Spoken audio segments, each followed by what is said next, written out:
Yo, what is up guys? This is Troy D from the Troy D 24/7 Mall channel, your source for on point and no hype reviews. Welcome back yet again everybody. I've got another video for y'all. I'm excited to tell you about this, and I'm sure you guys are as well, because this fragrance right here, you guys were the ones that really egged me on to do a review on this, and I finally got a decant of this from my friend Verge. Now before I continue, please do not forget to support the channel by liking and subscribing guys, okay? There's over 500 videos of no hype reviews, all you need to know videos, comparisons and whatnot on this channel. So you can show your support by subscribing and watching out for my new videos. Now this fragrance right here comes from one of my favorite houses ever, and that is Xerjoff guys, okay? So Xerjoff, one of my favorite niche houses. I did like a guide intro review type of video right there if you haven't seen that, if you haven't dabbled into Xerjoff.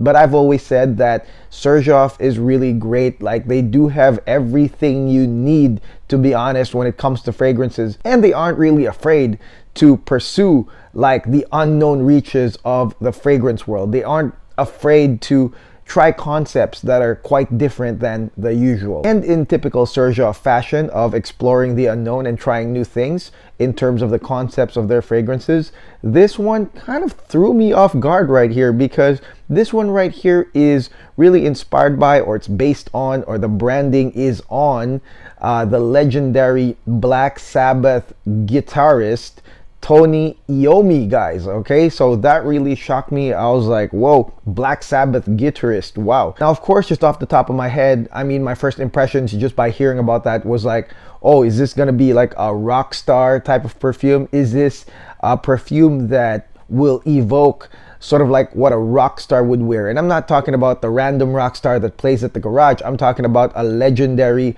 rock star such as Tony Iommi. And so, okay, that was interesting to me. It wasn't interesting enough for me to start getting a sample and, you know, buying a bottle. But the thing is, a lot of y'all were hitting me up.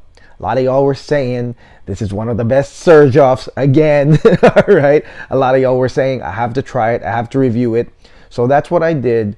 I got a sample of Tony Iommi and I took it to New York. So I went to New York about 3-4 weeks ago, and I only brought 2 perfumes. And one of them was Xerjoff Tony Iommi. So during that entire time, I got to test it. I got to really bond with it. I got to really try out this fragrance and come up with what I think is my breakdown, my typical Troy D breakdown review of this fragrance. Now before I continue, let's go spray this thing right now.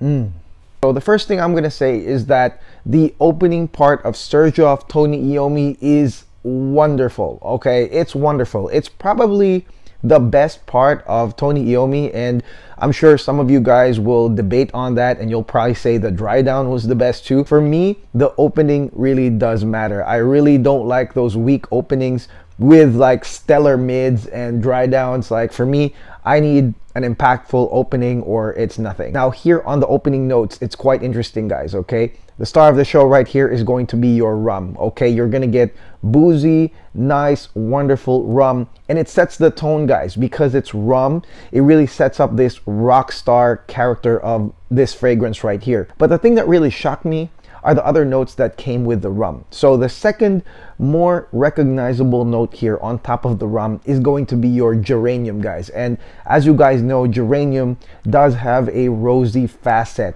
and I think that it's there to kind of grab your attention. That rosy facet of that geranium mixed with that rum starts off dark, and then it also grabs your attention. I think that if you wore it around women and you're a guy, you have that machismo of the rum, but then you have that rosy part of the geranium that really will probably catch their attention in a very good way, by the way. I really like this combination right here. And the other 2 notes that come with this wonderful rum and geranium combination is going to be your bergamot as well as your passion fruit guys, okay? So bergamot, as you guys know, one of my favorite citruses guys, sets up a curve, sets up something really regal, and it's not really super uplifting. And of course, it wouldn't be in the case of having rum and geranium, immediately taking this fragrance into dark territory. But I would say that the passion fruit is a wonderful like fourth wheel in this like medley of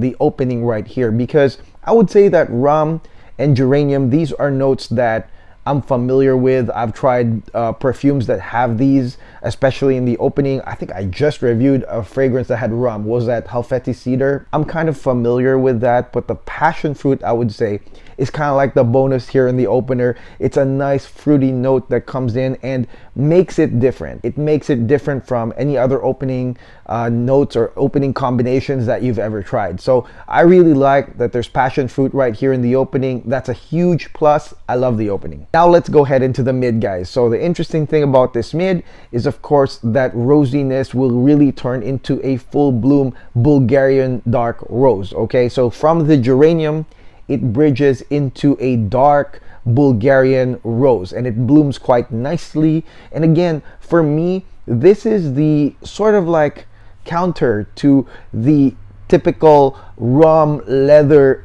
rock star-ish notes. I think that rose is kind of like the counterbalance, sort of like the good boy to the bad guy. Now the big question that a lot of people want to know is the leather. Okay, it's the leather, because really leather fragrances are here and there in the fragrance community, and only a few of them are really blended well. Some of them are just too much, too harsh. The leather here in Xerjoff Tony Iommi is actually beautifully blended. It's beautifully blended with that Bulgarian rose. Really, you are going to get whiffs of leather here and there, but then again, it just matches the dark masculine character of this mid.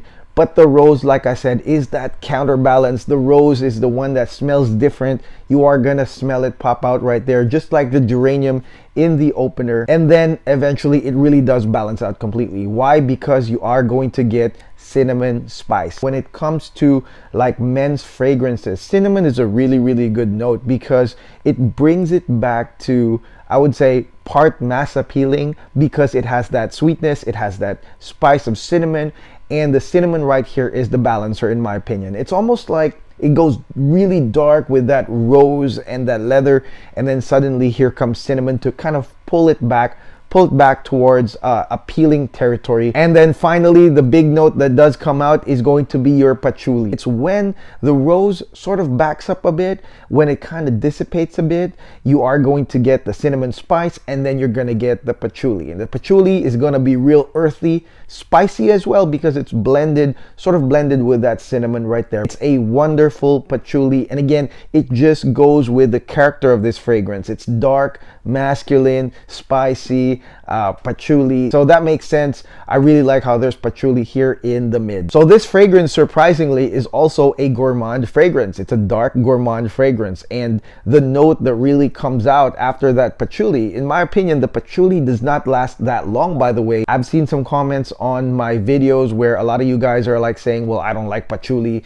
I'm not big on patchouli. Well, the patchouli right here doesn't last so long. And then after that, what you are going to get is the big gourmand note, which is caramel. Okay, so the caramel is the big gourmand note that is really the bridge note, but it is a powerful bridge note heading towards the dry down. You are going to get that big, sweet, thick caramel that, again, it's really funny because from the part of the cinnamon to the patchouli, I think that it pulls away now from that dark brooding rock star persona. This fragrance started with rum, and so now we're headed towards gourmand territory, and in my opinion, this part of the fragrance is the most appealing or mass appealing part of Xerjoff Tony Iommi. Now, the interesting thing that I found out about this fragrance that I'm going to report to you guys is that the leather actually overlaps into the base notes. Even as you are smelling the caramel and of course the subsequent notes of, you know, vanilla and tonka bean, you are still going to get whiffs of the leather. But then again, like I said, leather here is well blended, so it's not going to be a problem if you're not too much of a big fan of leather. So the unique part of this dry down, in my opinion, is going to be the introduction of your musk and ambergris right here on the base notes, guys. Okay, and when it's fused with the caramel with hints of leather, I really think that there's a very unique like smell right here. This one part right here when the musk comes in with that ambergris mixing with the caramel as well as the leather, I think that is the unique or the most unique part of Xerjoff Tony Iommi, and it's quite wonderful. It's towards the bass notes. Muskiness is very important. I mean, when it comes to like a rock star dark brooding type of perfume, I think that it matches it perfectly.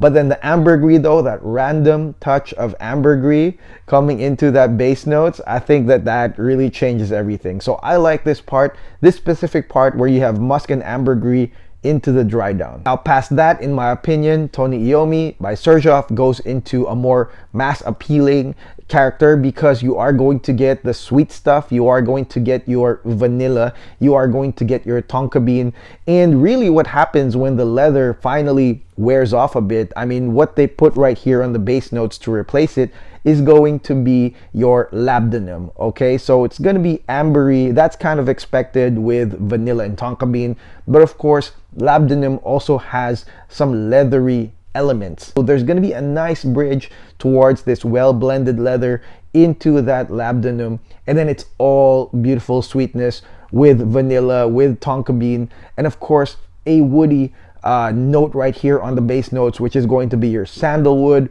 I think, like I said, this part here is the most mass appealing, but it also is well blended. It does continue from the mid pretty well.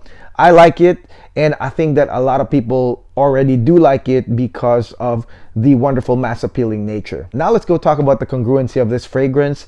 Will this fragrance bring out the Tony Iommi in you? Will this bring out the rock star in you? Or is this the fragrance to wear to give you a rock star type of vibe? In my opinion, it's a resounding yes. I absolutely believe it. However, this is not going to be about the rock guy that plays in the garage, okay? This is Tony Iommi. So there's definitely an aura of accomplishment. There's an aura of class, or probably somebody that's traveled around the world, a rock star, a traveling rock star around the world, and that's Tony Iommi. I think that this fragrance right here pulls it off very well, because of course they picked Xerjoff to do it. I think that because of the rum, the leather, the surprise rosy and gourmand facets, I think that it plays it out really, really well. And I think that if you want to have this sort of like dark masculine type of perfume, but then has these surprise appealing facets, I think that this fragrance is just perfect right here. I'm thinking about motorcycle jacket, like a leather jacket, leather vest. I'm thinking about those guys hanging out at Whiskey A Go Go in Hollywood with like the long hair and that rock outfit. I think that, man, this will match really, really nicely. But then again, even if you're not in the rock scene, you don't really dress up like that, I think that if you just wear black or something that is close to that, something simpler, like a black tee or a black polo, I think that this one right here will just match it perfectly. And I made the right choice by bringing this to New York because we were out a lot at night. When I think about that New York trip that I had, you know, I only brought 2 perfumes, and this was my blind smell perfume that I brought. And the thing that surprised me was that this one had the same theme as the other perfume that I brought, Straight to Heaven, which is also boozy with a nice balance, really for the evening time, really for the bars, lounges, as well as the restaurants, the fancy restaurants in New York. I mean, this one just complemented it. It almost felt like this one had the same purpose as Straight to Heaven, but this one actually had more interesting facets than that fragrance right there. Nights out, 100% guys, bring this, guys, okay? And if you think about it, if you went out to a bar or to a lounge and you wanted to meet a lady, for example, I mean, this one would be so impactful. I'm talking about the intro would be so impactful with that rum and passion fruit and geranium. And if you're good enough to carry that conversation a few more minutes down the road, if you're really doing well, I think that when that gourmand part kicks in, when that yummy caramel with vanilla and tonka bean comes in, I think that is really going to be great. So this is probably one of the best like date night or singles night in a bar fragrances ever. I think that if you can hold the conversation for like an hour or more than an hour, I think it's going to be game over in terms of how this scent really develops.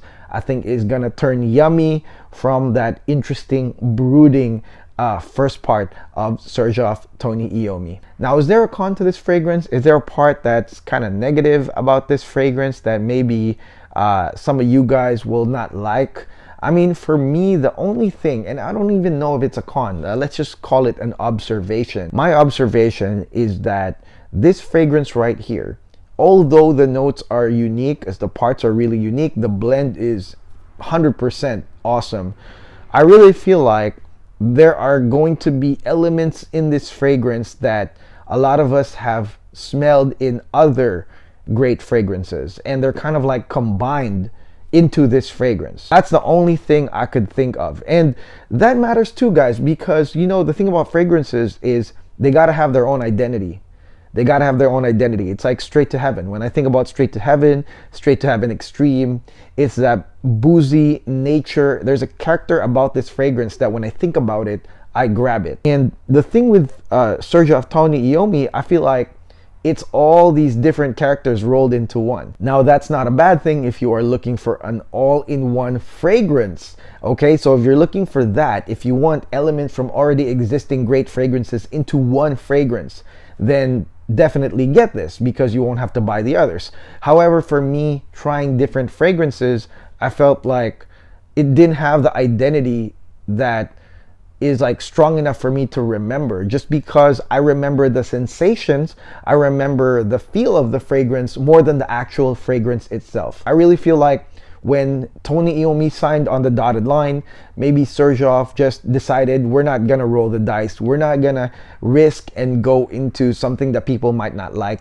Let's just go into the fragrances that people already like, and let's put them together and give them a rock star feel. And that's basically what happened here. It's very, very likable. I'm not surprised that there are a lot of people that liked it. Not surprised at all.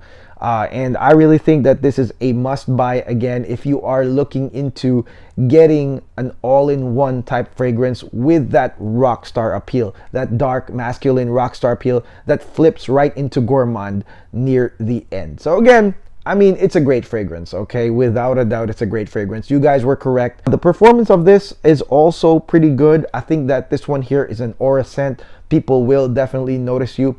But of course, we have that draw-in quality from some of the notes here. The rose, the caramel, the vanilla. I think those are all draw-in parts of this scent. The labdanum, the ambery labdanum, the leather. I think that, again, this is one of the best date nights or single nights perfumes out there because of that draw-in aspect as well. Now, in terms of the longevity, this one lasts over 10 hours. Pretty amazing, no problem with that, typical Xerjoff. This one right here is for the rockstar in ya. If you want to bring out the rockstar in you, Tony Iommi style, and I'm talking about legendary rockstar, definitely try this out. I implore you guys to try it. I implore you guys to buy it if you don't have a lot of perfumes that have this type of combination. And that is it. That is my review of Xerjoff's Tony Iommi. Let me know in the comments what you think of this fragrance. Did you guys like it? Some people are saying this is one of the best Xerjoffs ever. Does this get into your list of top Xerjoffs ever? Let me know on the comments below. And again,